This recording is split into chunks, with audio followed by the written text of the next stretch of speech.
Most men imagine flirting at work as something straight out of a romantic comedy, locking eyes across a conference room, reaching for the same coffee cup at the same time, hearing her giggle at a bad joke during a meeting, and suddenly wondering if that meant something more.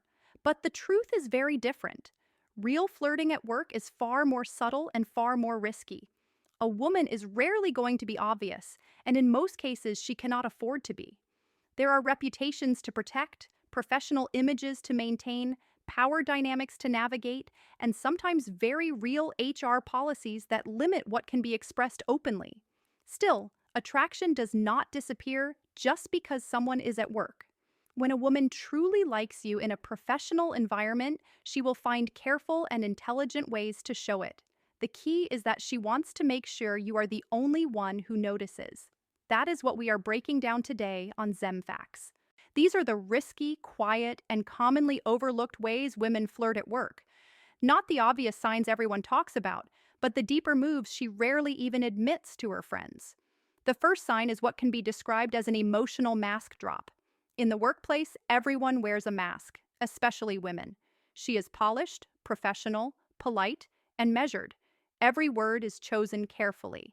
However, if she is into you, she will let that mask slip for just a moment when you are around. She might make a darker or more sarcastic joke that feels slightly out of character. It could be borderline inappropriate, but said quietly enough that only you hear it. She may joke about quitting a meeting or rolling her eyes at work pressure in a way she never would around others. In that moment, she is watching your reaction. Does he laugh? Does he get it? Can I be real around him? If she never drops that mask with anyone else but does with you, that is intentional. That is trust. And in a work environment, trust is a powerful form of flirting. The second sign is selective incompetence. This is not about her actually being bad at her job. In reality, she is likely very capable and confident, but around you, she may suddenly act a little unsure. She might ask how to use a tool she clearly already understands, or say she always messes up a certain step, and move closer so you can show her. The important detail is that she does not do this with anyone else. This is not about the task itself. It is about creating a natural excuse to be close to you, to have your attention, and to invite interaction without raising suspicion. This is selective vulnerability. She is not helpless. She is choosing you, and that choice carries risk in a professional setting. The third sign is that she notices your off-duty moments at work. If she points out things that have nothing to do with your job, pay attention.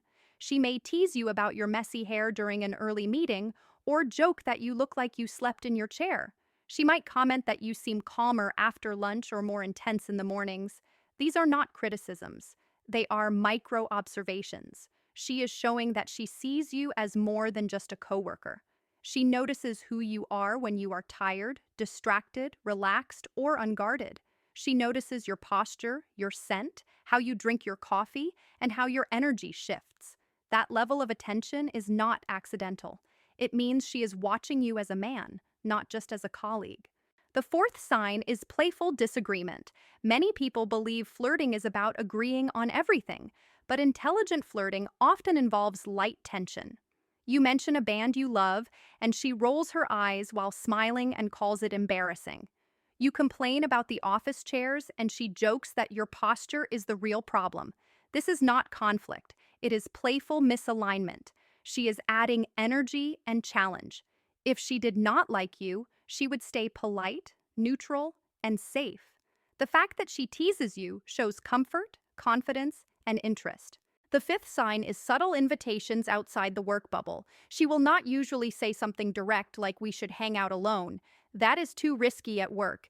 Instead, she tests the water with casual suggestions. She might mention a restaurant she wants to try or ask if you live near a place she has been curious about.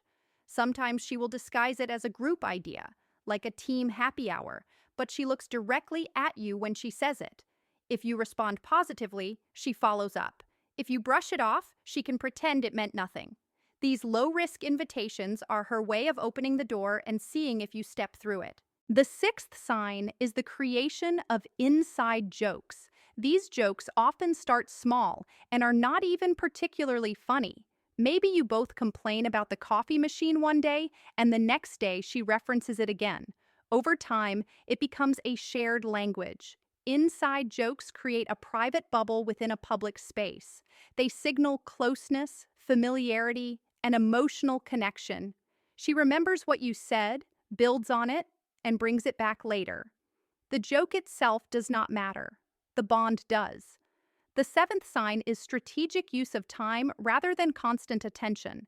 She may disappear for a few days with no messages or eye contact, then suddenly reappear full of energy and warmth.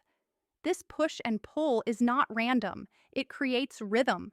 Her attention feels valuable because it is not always available. You begin to notice her absence and think about her presence. That space is part of the flirtation. The eighth sign is vulnerability disguised as humor. She may make light, self-deprecating comments about being awkward or overthinking everything. She says it casually, often with a laugh, but those statements are cracks in her emotional armor. She is offering you a glimpse of her real self and watching how you respond. Do you meet her with understanding or ignore it? This is not venting, it is an invitation to emotional connection. The ninth sign is bringing you into private office talk or gossip. Office gossip is usually shallow, but when she shares something one-on-one and lowers her voice, it is not really about the information. It is about trust. She is choosing you as a confidant and creating an us versus them dynamic. That level of trust in a professional setting is deeply attractive and meaningful. The 10th and strongest sign is when she lightly tests professional boundaries. A brief hand on your shoulder, a wink paired with a comment, a voice note instead of a text, a nickname only she uses. These are not accidents, they are tests. She is brushing up against the invisible line between friendly and flirty and watching how you respond. She does not cross the line. She does not need to. If you match the tone, the dynamic continues. If you freeze or pull back, she retreats instantly. That risk is the flirt. Understanding these signs is not about acting recklessly. It is about awareness, emotional intelligence, and respect. Attraction at work exists, but it must be handled carefully. Recognizing these signals allows you to respond calmly and appropriately without damaging professionalism. This breakdown was brought to you by Zem Facts. If you want more insights into psychology, attraction, and human behavior, make sure to like, comment, and subscribe so you do not miss what comes next.